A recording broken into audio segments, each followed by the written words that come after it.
The night was unusually quiet, the kind of silence that wraps around you like a heavy blanket, amplifying every creak, every distant sound. Emily lay in bed, staring at the ceiling, her mind restless despite the stillness. Jake, her husband, lay beside her, his breathing deep and even, so familiar, yet lately so distant. Something had changed between them, and Emily couldn't shake the feeling that it wasn't just the natural ebb and flow of a long marriage. It was something deeper, something unsettling. Jake had always been attentive, but recently he'd become more secretive, his late nights at work stretching into the early hours of the morning. She wanted to believe his excuses, she really did. But when his phone buzzed on the kitchen counter late one night, curiosity got the best of her. She picked it up, her hand trembling as she unlocked the screen. What she found there sent a jolt through her body, a text from a number she didn't recognize. "Last night was amazing. I can still feel you." Emily's heart pounded, a mix of anger, hurt, and something she didn't want to admit. Jealousy. She could picture it too easily.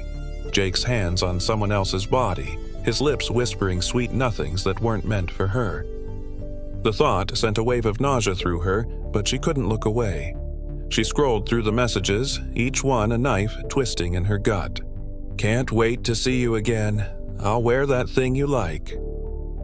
Emily clenched the phone so tightly her knuckles turned white. She could feel the blood rushing to her ears, drowning out the sound of Jake's steady breathing from the next room. She wasn't going to confront him yet. No, she needed more. She needed to see it with her own eyes. The next day, she pretended everything was fine.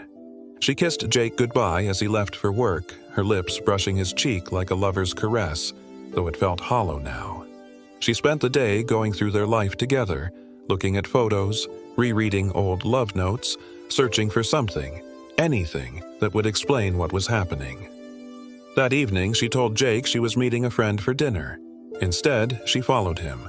Her heart raced as she trailed his car through the city, her thoughts a chaotic mess of fear and fury. When he pulled into a hotel parking lot, Emily felt like she was in a nightmare she couldn't wake up from. She watched as he met a woman in the lobby, their bodies drawn to each other like magnets. The woman was stunning. Tall, with curves that were impossible to ignore, and a confidence that seemed to radiate off her. They didn't waste any time, and before Emily could even process what was happening, they were heading upstairs.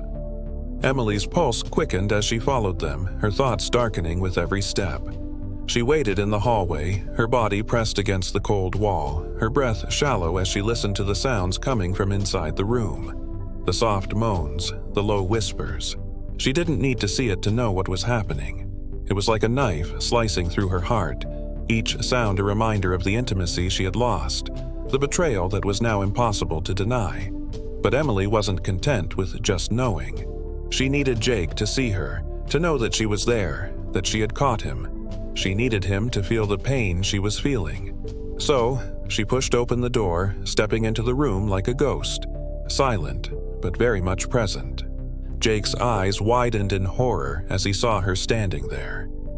The woman gasped, pulling the sheets around her naked body, her face flushed with the heat of their encounter.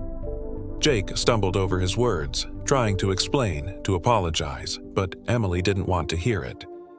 Her gaze flicked to the woman, so beautiful, so alluring, and she couldn't help but feel a bitter sense of inadequacy. "What's the matter, Jake?" Emily's voice was icy, cutting through the tension in the room. "Is this how you like it? With someone else?"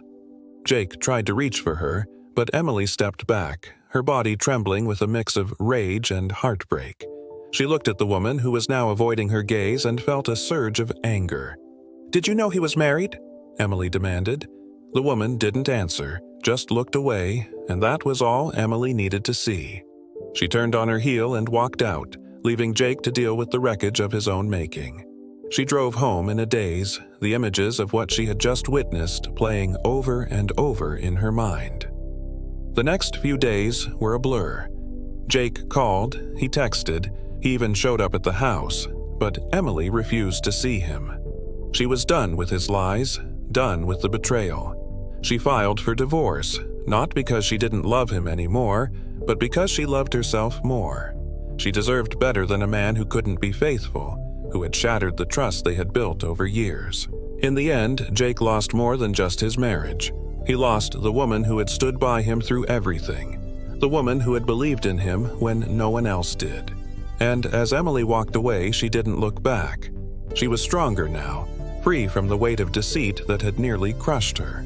As she signed the divorce papers, she felt a sense of closure, of finality. But more than that, she felt a spark of excitement for the future, a future where she was in control, where she could rediscover the passion and love that had been missing for so long. And maybe, just maybe, she would find someone who truly deserved her. If this story had you on the edge of your seat, make sure to hit that like button and subscribe to our channel for more stories that will keep you coming back for more. Stay tuned, because you never know what secrets might be uncovered next. Thanks for listening to Storyman 11.